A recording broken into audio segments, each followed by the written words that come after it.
comes to women empowerment, knowing the views of women is the most important thing. So here we have the girls of Government Central Textile Institute ready to put forward their views on different aspects of women empowerment. क्या आपको नहीं लगता कि आज की नारी आशंकित है, भयभीत है? ऐसा है तो क्यों है? क्या हम जिम्मेदार हैं? बिल्कुल, आज की नारी भयभीत है, डरी हुई है। यहाँ तक कि हमें अपने कॉलेज से निकल के छोटी मार्केट में भी जाना होता है तो हम डरे रहते हैं। हमें ऐसा लगता है कि 6 बजे के बाद, इवनिंग में 6 बजे के बाद अगर हम बाहर जाते हैं तो हम डर जाते हैं इतना ज़्यादा कि हमें कुछ लोगों को साथ में लेके जाना होता है। इवन कॉलेज से तो हमें नॉट अलाउड हो गया है। ऐसा क्यों है भाई? हम भी फ्री हैं, गर्ल्स भी फ्री हैं, हमें भी हर जगह जाने का अधिकार है, हर जगह हर टाइम पे पहुँच सकते हैं। बट फिर भी कॉलेजेस से क्या, घर से भी अलाउ नहीं होता है बाहर निकलना, क्योंकि लड़कों ने लड़कियों का जीना हराम कर रखा है। कुछ लड़कियां भी रिस्पॉन्सिबल हैं इस चीज़ों के लिए, कपड़े ढंग से नहीं पहनती हैं। मेंटालिटी किसी की चेंज नहीं करी जा सकती है, लेकिन कुछ स्टेप्स उठाए जा सकते हैं जो कि गवर्नमेंट नहीं उठाती है। क्वेश्चन पीछे से पुटअप करते रहो तभी तो माइंड जो है उनको सोचेगा थोड़ा। एकदम से किसी पा रहा है तो वो सोच नहीं पा रहा है। कन्या भ्रूण हत्या में हमारे देश के आंकड़े आसमान छू रहे हैं। क्या कारण है इसके पीछे? इसके बहुत सारे कारण हो सकते हैं, लेकिन सबसे पहला कारण है इसकी रूढ़िवादी सोच। आज के समाज में कहीं ना कहीं, like in Rajasthan and many other states, लोगों को ये लगता है कि लड़के अगर पैदा होंगे तो उनको समाज में इज्जत मिलेगी, वही अगर लड़कियां पैदा होती हैं तो वही वो उनको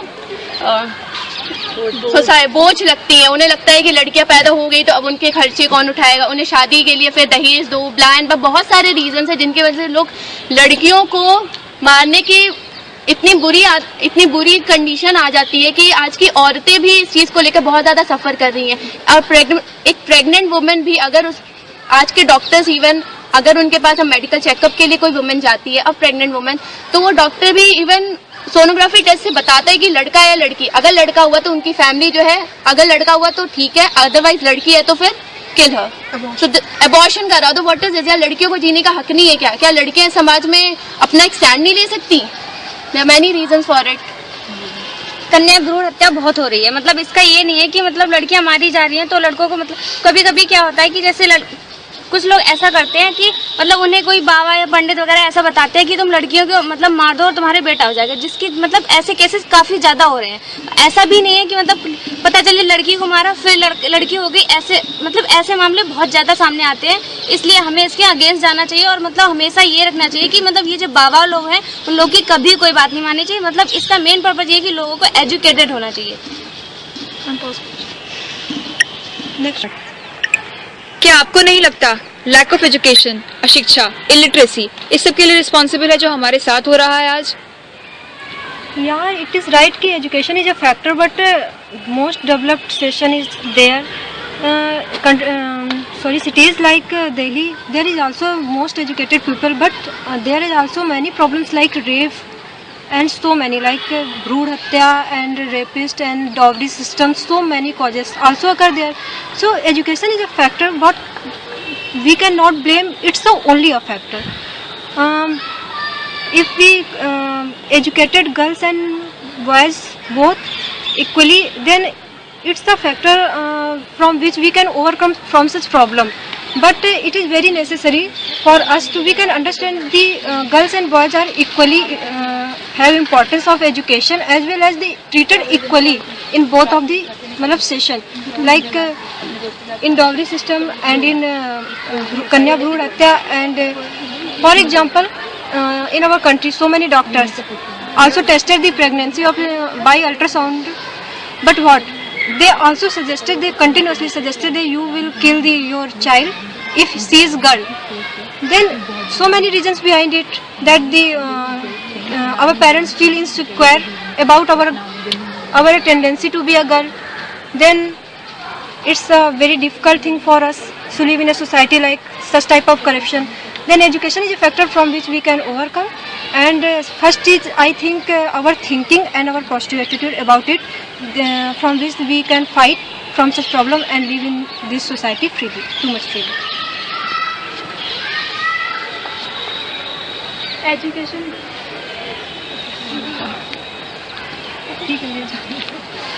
नहीं मैम का ले लो। एजुकेशन से ज़्यादा ज़रूरी हमारी सभ्यता होती है और हमारी शिक्षा के अंदर सभ्यता भी होनी चाहिए। और हमारी जो एजुकेशन है उसके साथ हमें कोई सभ्यता के भी चैप्टर्स डालने चाहिए, जैसे ह्यूमन वैल्यूज़ है उसके इस तरह के कोर्सेज भी चलाने चाहिए। और जो कहते हैं कि जो अमीर हैं या फिर जो एजुकेटेड हैं वो भ्रूण हत्या का काम नहीं करते, तो अगर हम देखते हैं तो गरीबों के यहाँ 7-7 लड़कियां पैदा हो जाती हैं, लेकिन अमीरों के यहाँ कभी 7 लड़कियां देखी हैं? नहीं होती हैं ना, क्योंकि वो उनके अंदर होती है लड़कियों को पालने की क्षमता। गरीब होते हैं लेकिन उनके अंदर दिल होता है। और जो अमीर होते हैं उनके अंदर मतलब पैसे को, अपना एक बेटा चाहिए उसको पैसे के आगे बढ़ाने के लिए चाहिए। ऐसा कुछ नहीं होता कि गरीबों के लिए ही है ये या फिर एजुकेटेड के लिए है। थोड़ा सभ्यता का भी असर होता है और एजुकेटेड भी, एजुकेशन जरूरी है क्योंकि सभ्यता भी एजुकेशन से रिलेटेड होती है।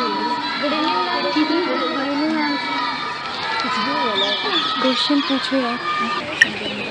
क्या हम ऐसा मान सकते हैं कि किसी का शिक्षित होना, एजुकेटेड होना इस बात का सबूत है कि वो ऐसा कुछ नहीं करेगा हमारे साथ? नहीं, ऐसा कुछ नहीं है। अगर कोई व्यक्ति एजुकेटेड होता है तो उसका ये नहीं है कि मतलब वो रेप नहीं कर सकता, वो उसकी मेंटलिटी पर डिपेंड करता है। जैसे आप सोचिए कोई डॉक्टर है, अगर वो भी तो एजुकेटेड है, उसे इतनी अच्छी एजुकेशन मिली हुई है, इतनी MSc BSc और वगैरह MBBS किया हुआ है, फिर भी वो कन्या भ्रूण हत्या मतलब करवा रहा है, क्योंकि डॉक्टर के द्वारा ही तो होता है। डॉक्टर जो होता है वो जेंट्स को बता रहा है कि मतलब उससे बच्चे में जो है क्या है, मतलब लड़की है लड़का, तभी तो मतलब लड़की है तो मतलब उसे मार दो, और लड़का है तो मतलब हो जाए, क्योंकि लड़का जो है उनके लिए एक हाई इंपॉर्टेंस लाएगा उनके लिए उनके एटमॉस्फेयर में, और जबकि लड़की जो है लड़की के लिए उन्हें ज़्यादा खर्च करना पड़ेगा। मतलब ओवरऑल जो होता है वो एजुकेशन का लेवल वो कम इफेक्ट डालता है, क्योंकि एजुकेटेड पर्सन जो है वो भी रेप कर सकता है, वो उसकी भी मेंटलिटी चेंज हो सकती है। आपको क्या लगता है दहेज प्रथा, डाउरी सिस्टम के लिए कौन ज्यादा जिम्मेदार है, वर पक्ष या वधु पक्ष, लव मैरिज या अरेंज मैरिज?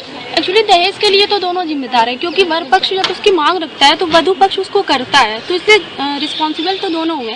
बट ये है कि ज़्यादा रिस्पॉन्सिबिलिटी वर पक्ष की होती है, क्योंकि वही मांग रखते हैं।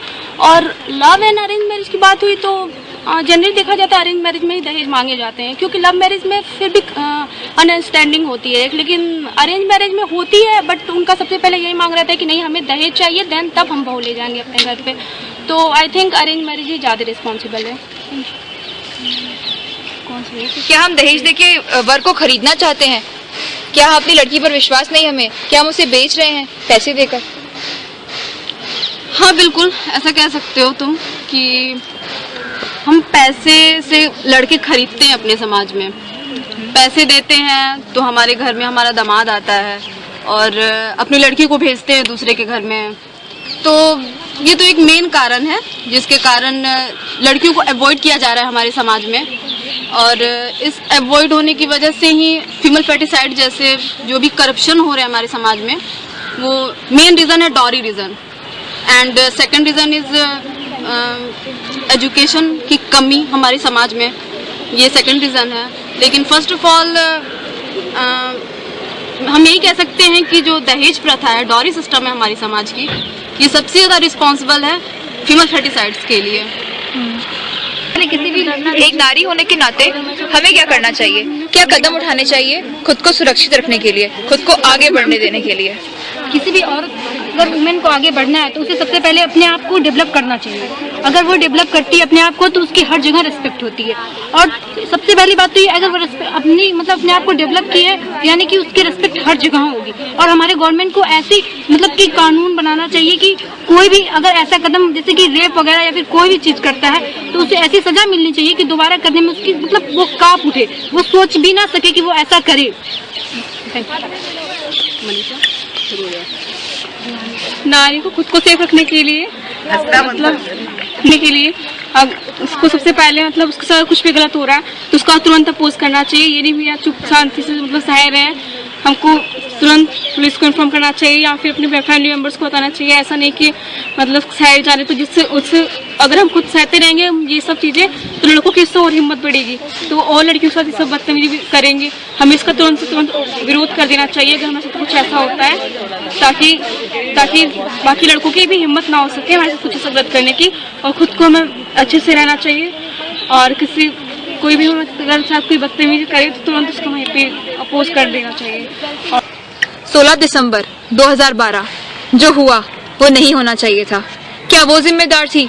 क्या उसे कम कपड़े नहीं पहनने चाहिए? क्या उसे रात में घूमने का हक नहीं? क्या उसको सरकारी बस में नहीं चढ़ना चाहिए था?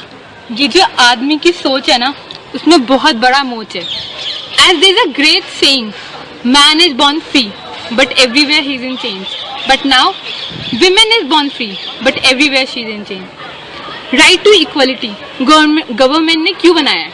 लोग अप्रिशिएट करते हैं, हाँ भैया इंडिया में 7 फंडामेंटल राइट्स हैं, राइट टू इक्वलिटी, बट कोई इसे एक्सेप्ट करना नहीं जानता।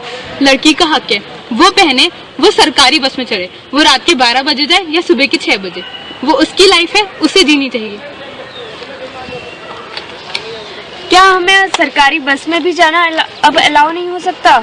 क्या हम इतने डरे सहमे हुए हैं कि हम घर में एक कोने में दुबक के रहे हैं एकदम? हम क्या बाहर नहीं निकल सकते? हम क्या बाहर जाके घूम नहीं सकते? हम क्या अपनी मर्जी से नहीं जी सकते? क्या इतना हम अपनी कंट्री में रहकर भी हम लोग इतने दबे हुए हैं? क्या कम कपड़े पहनना, पार्टीज में जाना, घूमना फिरना, क्या ये अकेली वजह है लड़कियों के साथ अत्याचार होने की? नहीं, कम कपड़े पहनने से अत्याचार नहीं होते। जो लोगों की मेंटेलिटी होती है तो वो 40 साल की गुड़िया को के साथ भी अत्याचार कर सकते हैं। जो सलवार सूट पहनती है उसके साथ भी बलात्कार होते हैं, और कम कपड़े पहनने से बलात्कार नहीं होते हैं। और तो हमने सुन लिए हैं GCTI के लड़कियों के विचार नारी सशक्तिकरण को लेके। To sum it all up, E cell GCTI की तरफ से मैं कुछ पॉइंट्स उठाना चाहूँगी। कहा जाता है जहाँ नारियों की पूजा होती है वहाँ देवता आते हैं। बहुत ही दुख होता है ये कहते हुए कि इंडिया जो एक टाइम पे अबोर्ड ऑफ गॉड्स था, वहाँ आज देवता ही नहीं है, क्योंकि नारियों की पूजा वो तो हम कब का भूल चुके हैं। यहाँ नारी को पैदा तो होने नहीं दिया जाता, उसके जीवन की मैं क्या बात करूँ। और अगर वो लकी है कि वो इस दुनिया में आती भी है तो उसके जीवन को नर्क बना दिया जाता है। Female foeticide, dowry, domestic violence, rapes, eve teasing, list endless है। जिनको लगता है कि सिर्फ रेप करना ही एक नारी की तरफ किया हुआ असॉल्ट है, अब बहुत ही ज़्यादा गलत है। उसको जलाने से ज़्यादा, उसका रेप करने से ज़्यादा आप उसको तब चोट पहुंचाते हैं जब वो रोड पे जाती है और आप उस पर कमेंट करते हैं, जब उसके कपड़ों को देख के आप ऊपर से नीचे तक उसे पूरी तरह से एनालाइज करते हैं और अपनी आंखों से ही उसका वर्बल रेप कर देते हैं। ये रेप इंडिया की पॉपुलेशन ग्रोथ से भी ज़्यादा तेज दर पे होते हैं और कोई चिंता नहीं करता। रीज़न बताया जाता है लड़कियों के छोटे कपड़े। छोटे कपड़े रियली? ये छोटे कपड़े हैं या जो वो डेस्परेशन है जो अभी तक आदमियों के अंदर भरी हुई है। कहा जाता है लड़कियां छोटे कपड़े पहनती हैं, उनके अंदर मॉडल्स नहीं हैं। हम सब टेक्सटाइल इंजीनियर्स हैं, मुझे नहीं पता था कि कोई कपड़ा ऐसा आता है जिसकी लेंथ बढ़ती जाती है तो मॉडल्स भी बढ़ते जाते हैं। और छोटे कपड़े अट्रैक्शन कॉज करते हैं जिसकी वजह से रेप होता है। ये मैं कोट कर रही हूँ एक पुलिस इंस्पेक्टर को जिसने बोला था इसे एक रेप केस पे। मुझे तो नहीं पता था कि अट्रैक्शन से रेप होता है। अट्रैक्शन नहीं, डेस्परेशन से रेप होता है। अट्रैक्शन से लव हो सकता है, रोमांस हो सकता है, आई एम सॉरी, रेप कभी नहीं हो सकता है। अगर रणबीर कपूर कैटरीना कैफ को देख के अट्रैक्टेड होता है तो वो गाने गाने के लिए उसे हिल टॉप्स पे ले जाता है, उसका रेप नहीं कर देता है। मैं बस ये कहूँगी सारी नारियों को कि अगर हमें इस देश की सिचुएशन बदलनी है तो हमें खुद के लिए खुद आवाज़ उठानी होगी। कोई नहीं खड़ा होगा हमारे लिए। मत सर झुका के चलिए रास्तों से। अगर कोई कमेंट कर रहा है, सर उठाइए, एक थप्पड़ मारिए उसे और बताइए कि ये नहीं चलेगा। Because it's only we who can stand for women. Yes, women for women, ये नारा देना चाहूँगी मैं ई सेल GCTI की तरफ से आप सबको। Thank you.